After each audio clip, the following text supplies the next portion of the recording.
आप 15 साल मुख्यमंत्री रहे, आपकी कौन सी दो सबसे बड़ी उपलब्धियां जिनको आप लगते हो कि जो एक लैंडमार्क अचीवमेंट्स आपकी रही, वो दो बड़ी उपलब्धियां कौन सी थी? मुझे लगता है कि 15 साल बाद जब मैं लौट के देखता हूँ और अपनी योजनाओं को एक सिरे से आंकलन करता हूँ, तो जनता ने सबसे ज़्यादा जिसका स्वागत किया, और जनता ने केवल छत्तीसगढ़ ही नहीं, देश की जनता ने राष्ट्रीय अंतर्राष्ट्रीय स्तर में जिसकी चर्चा हुई। और आज मुझे खुशी है कि छत्तीसगढ़ का पीडीएस सिस्टम न केवल छत्तीसगढ़ में है, बल्कि 10 राज्यों में छत्तीसगढ़ मॉडल को ही स्वीकार किया गया।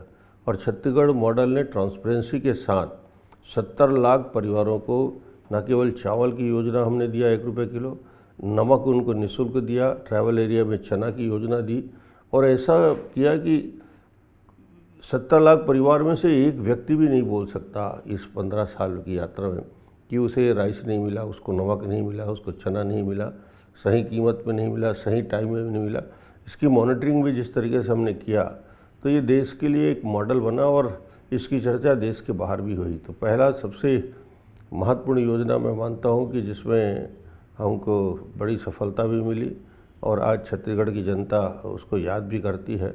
ये वाली जो वर्तमान सरकार है, ये भी उसको कंटिन्यू किए हुए?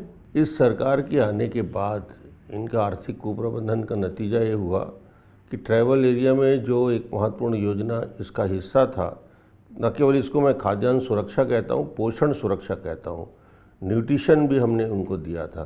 तो इस बार सरकार के आते ही जो सबसे गलत कदम उठाया और जिसकी प्रतिक्रिया ट्रैवल एरिया में सबसे ज़्यादा हुई, इन्हें नमक की योजना और चना की योजना को बंद कर दिया। छत्तीसगढ़ में जो सबसे महत्वपूर्ण विषय है, जो छत्तीसगढ़ का यदि पूरे एरिया वाइज यदि देखा जाए, तो एजुकेशन के दृष्टि से हम काफ़ी पीछे थे।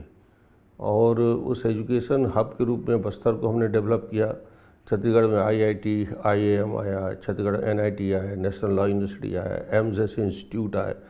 तो एक प्रकार से राष्ट्रीय अंतर्राष्ट्रीय स्तर में और बस्तर जैसी जगह में हमने एजुकेशन हब बना के 4-4 हज़ार बच्चों के लिए आवासीय विद्यालय बनाया, उनके लिए कौशल उन्नयन का काम किया। तो एक वातावरण पूरे रिमोट एरिया, ट्रैवल एरिया में और मैदानी क्षेत्र में एजुकेशन के प्रति जाया।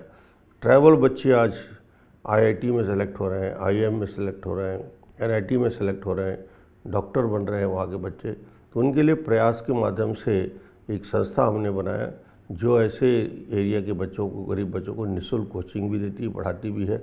और इन संस्थाओं को जन्म देकर छत्तीसगढ़ में हमेशा के लिए एक एजुकेशन के क्षेत्र में जो कमियां थी उसको दूर किया।